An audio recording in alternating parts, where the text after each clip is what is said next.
Incredible opportunity. So we're going to have a very fruitful discussion around Philippine music and the future. Different generations of musicians and music champions representing Luzon, Visayas, Mindanao, share what they feel, the current status and landscape of Philippine music through their personal experience, perspectives, and projects. So we have a series of questions that will stimulate the conversation, and we'll see where it goes.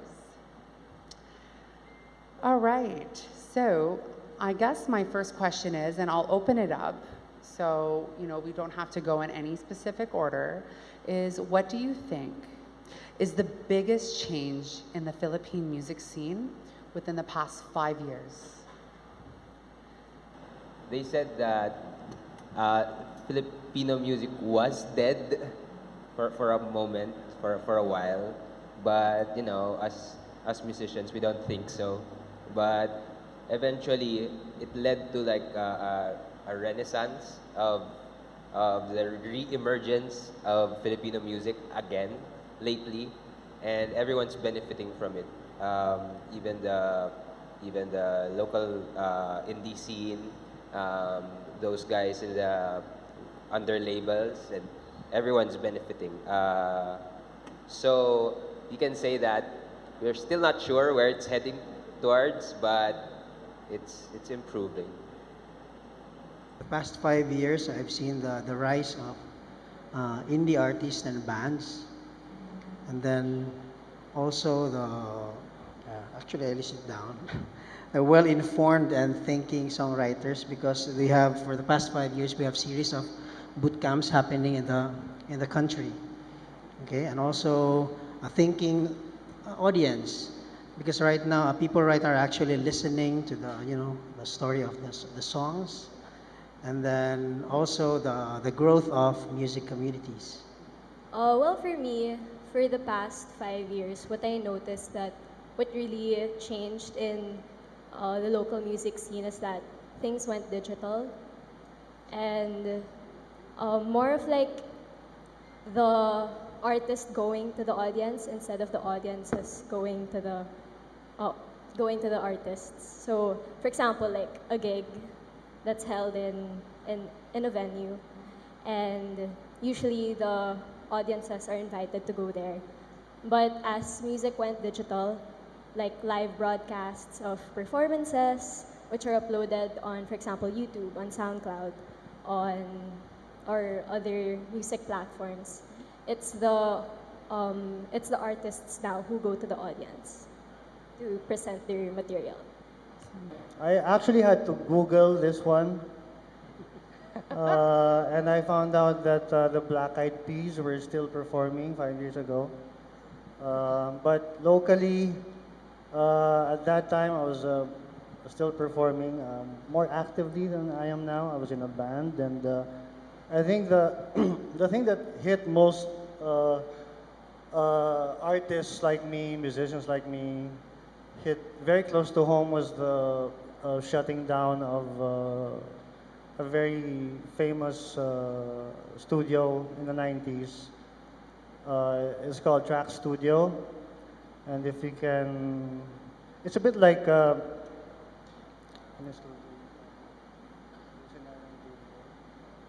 it's one of the best studios, analog studios here, and a lot of musicians will agree with me here that this place had a certain magic, and I guess when it closed down, it really brought the realization that the whole digital thing was happening globally, and that the Filipinos had also had to contend with this change and the shift in the music business, the music industry. But I think what the good thing that came out of this was the whole market was wide open now for independent artists. They were taking matters into their own hands, literally, producing their own music and coming out with a new sound. And I think that's one of the greatest changes in the past decade for me. The changes are really primarily sparked by changes in technology and how quickly the creatives adapt the technology and use it to create new things. So the past 5 years is like the changes probably equivalent to what happened when in 20 years, in my time as a beginning musician, from cassette, from CDs, cassette to tape, and now you have recording studios in the house. So in the last 5 years, the people who mastered whatever new technology is there are the people who are riding the wave of democratized means of distribution and production. So it's sparked by new technology and people who are open to it and willing to learn how to run whatever they want to run. Band in a box. Like, it's so accessible now. One of the follow-up questions was, in what part has the government played in these changes? And what about the private sector as well? Now I'm trying to think, when you're talking about, basically how much more accessible it is to record your music, to put your music out there. You were mentioning digital is new. Can you elaborate on this? Like, what tools are being used in the Philippines, and also, is it regulated? Is the government helping make things easier for artists to thrive in this country? I certainly hope so. Yeah. I was listening to your talk a while ago, and I was like, wow, it's amazing how much support the Canadian government is giving the artists, and I guess it's a dream for each and every artist here to be supported by their government, and I'm sure it's being done. It's just not not trickling down to us, the artists. As a matter of fact, I only learned a few weeks ago that there was a government agency like in charge of culture and stuff like that. But in terms of support from the private sector, I would personally know that something was being done because there's this group called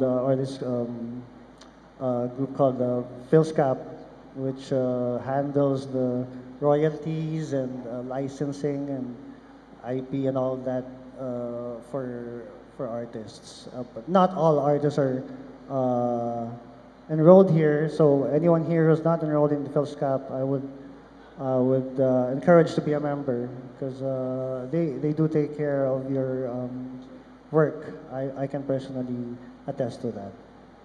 We've been making some eye contact. Yeah. Maybe something you want to add?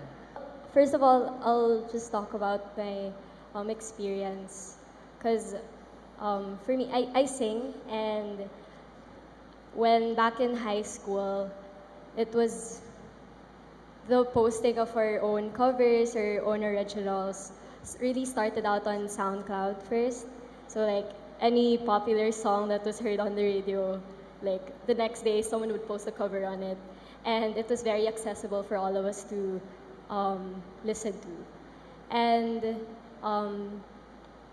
getting into college, and I joined my organization, Ateneo Musician School. We're a non-profit org, and in our own little ways, we give a glimpse of what a local artist life is, and giving them gig opportunities to perform in, for example, like Route 196 or in MOS. We hold gigs for the new artists who want to get their music out there. Yeah. I'm wondering if anyone has any examples or initial thoughts on what the private sector is doing to help move the needle or has had an impact on some of the changes in the last, in recent years. Maybe an example can be like like streaming services, like you mentioned, digital is something that's relatively new. What does that look like in this context? The most recent streaming, like live broadcast streaming services that I've heard of are for Rappler, which is a live jam which started around 3 years ago, and that's where they uh, show artists and like they broadcast it live on the Rappler page, and then it's uploaded on their YouTube for everyone to watch after.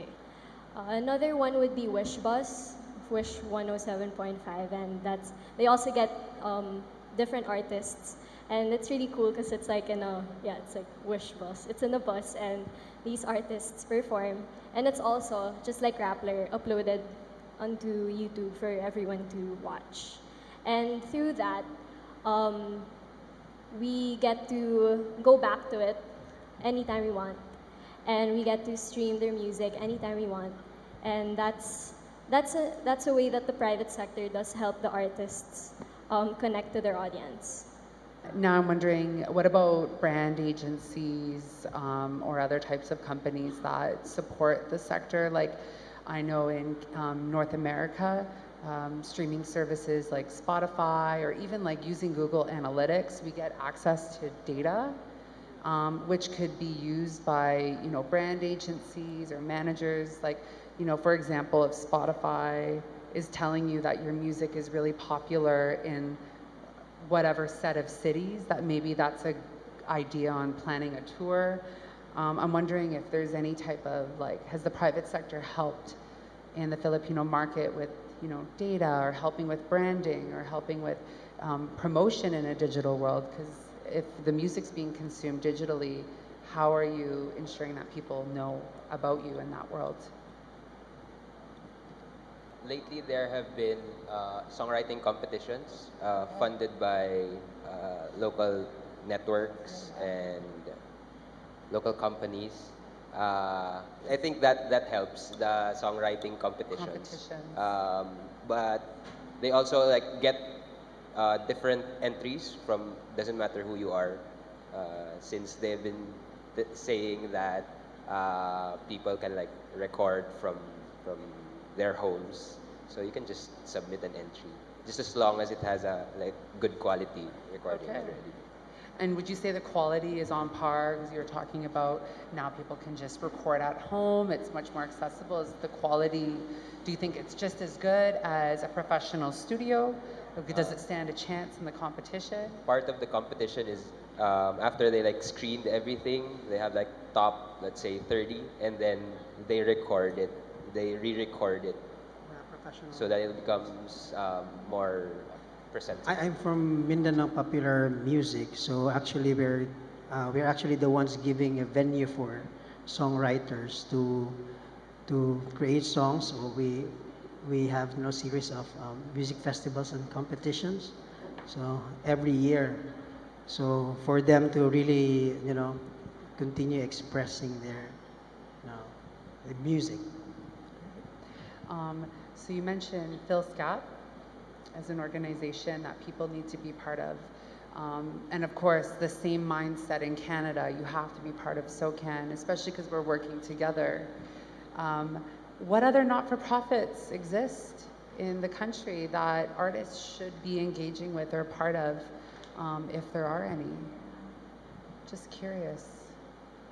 I've heard of this boot camp and songwriting competition called PhilPop, and they hold it around.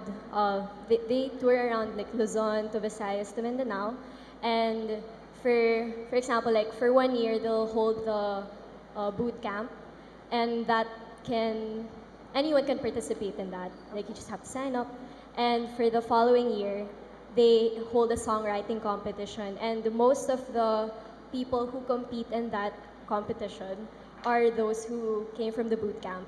They get to apply the things that they learned in the boot camp and present it in the songs that they'll produce in the competition.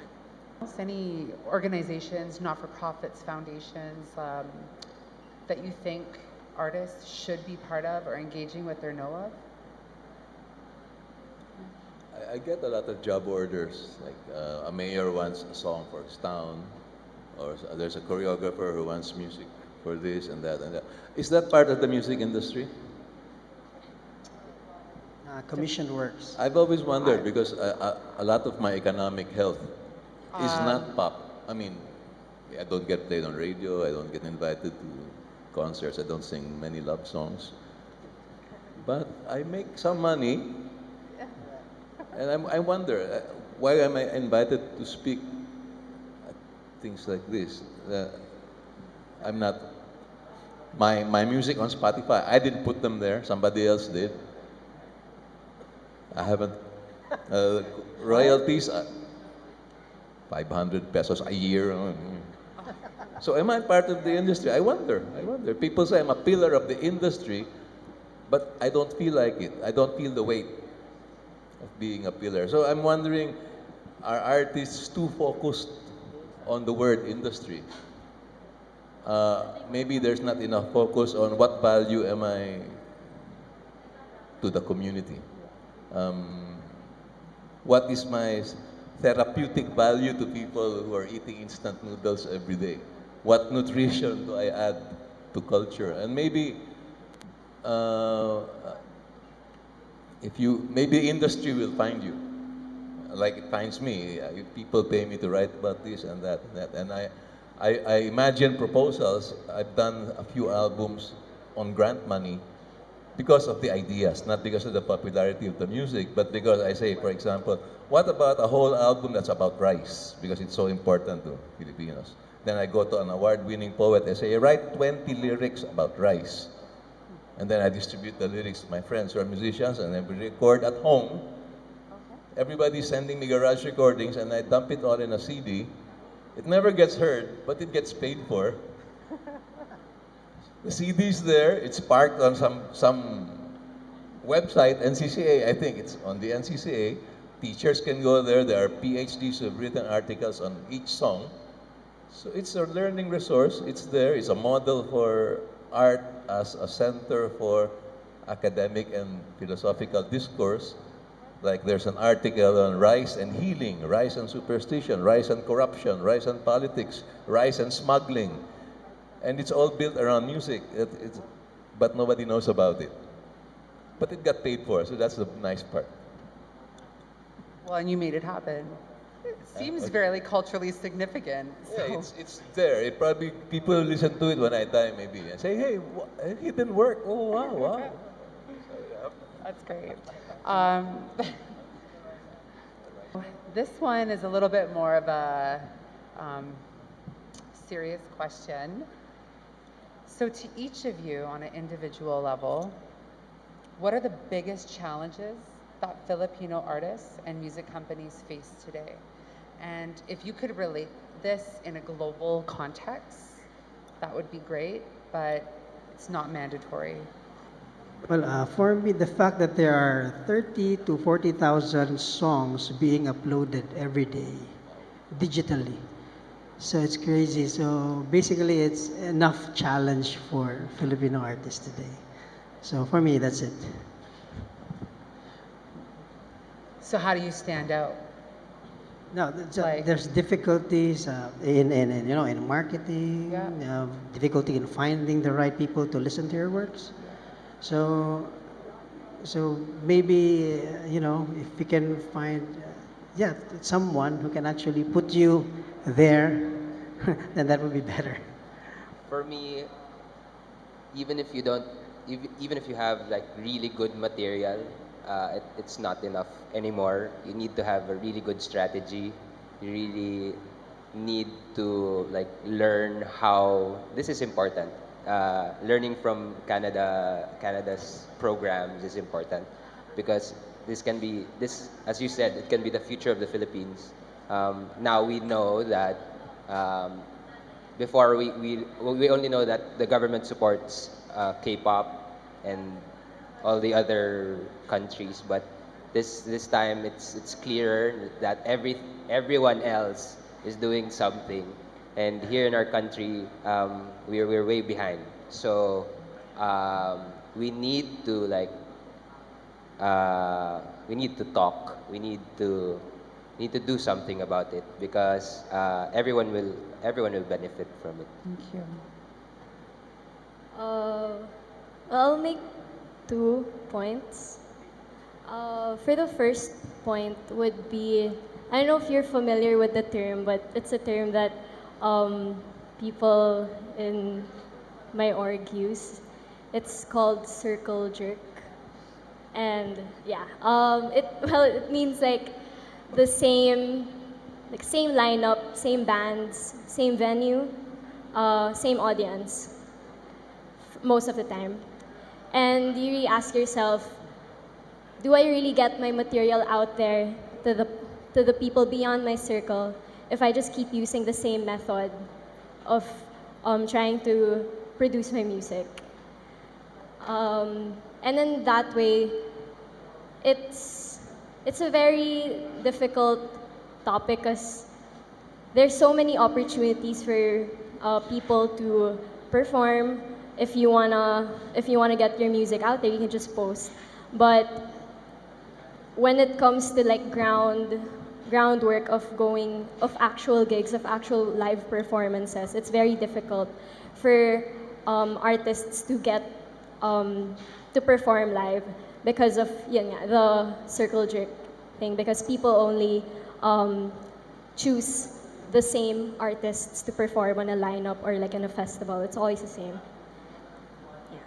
And my second point is, okay, this is the more difficult one, would be compensation. And it's very common when we get gig opportunities in Ateneo Musicians Pool that they say, your compensation is exposure. But how much of value is that exposure if the people who will watch me are just my friends, or just the people I know?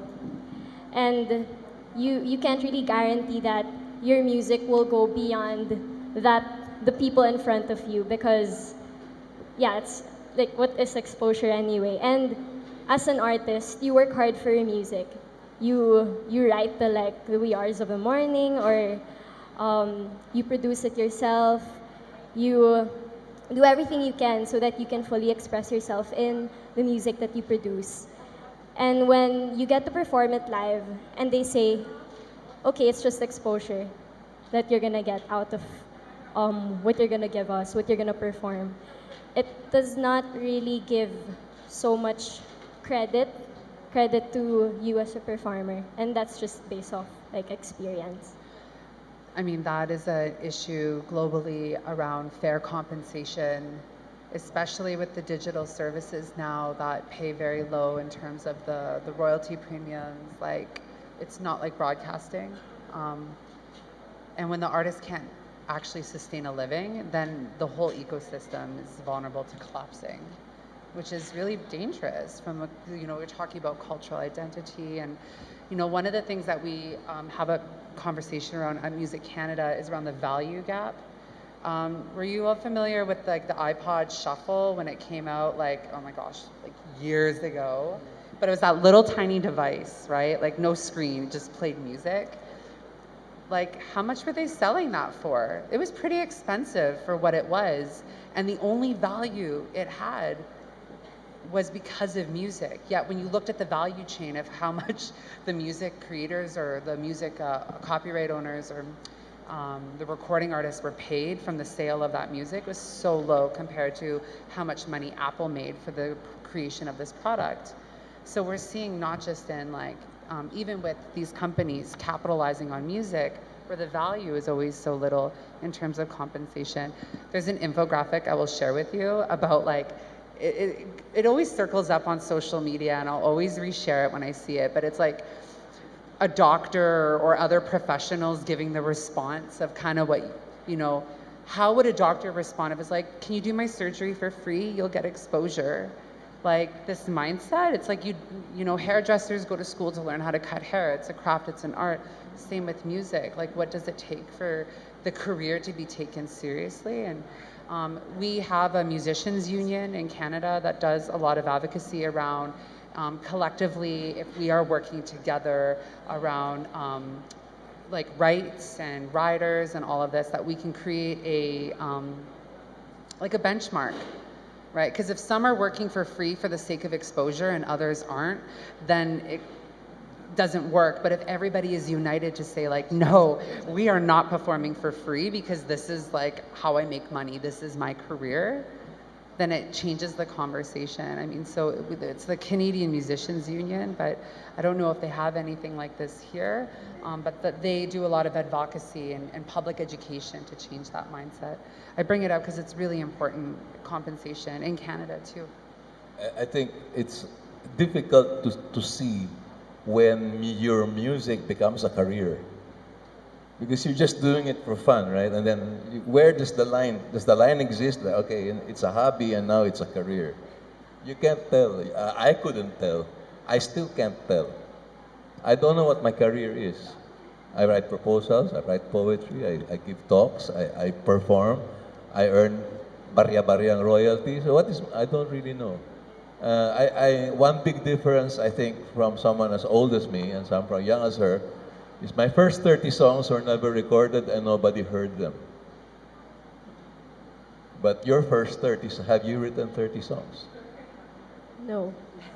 Your first songs are already available to a global market. So the challenge there is, how can you discern if you are in a career or not? How can you tell if your work is good or not? But if people who are not as intelligent as you actually like what you do, even if it's actually stupid, I'm not saying it is, I don't know what you do. But if you do something stupid, you put it on the web, and you get liked 15 million times, then you think you have a career. So there's really no, how do you discern? I think that's one of the biggest challenges. Aside from the options, too many options for everything, options for apps, options for software, options for equipment, amplifiers, and guitars. How do you discern what you did is good? Is that the value gap? Is that what you? The value gap, yeah. Yeah. Okay. I'm just gonna say, I think what's the most obvious thing, and it's, of course, like money, money. It's been a harsh reality for years, not just for artists, for everyone.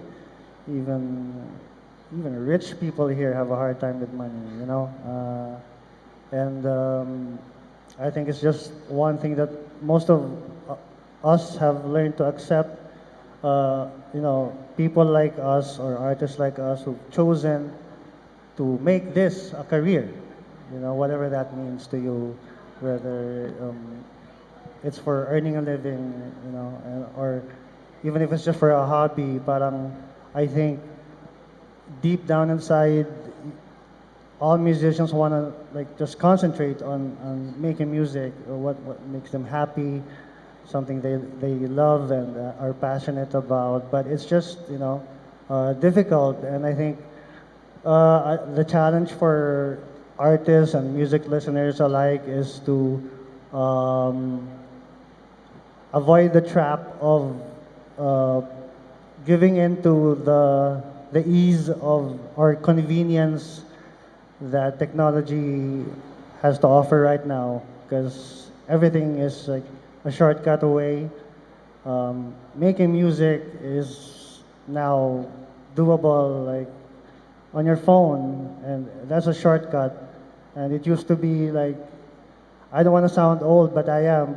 And I love the old-fashioned way of writing it on paper, writing it, recording it on a cassette or whatever, an analog machine, recording it on analog, because your work takes time to gestate, and I think it just makes the output just a lot better than having to be able to do it like in a minute.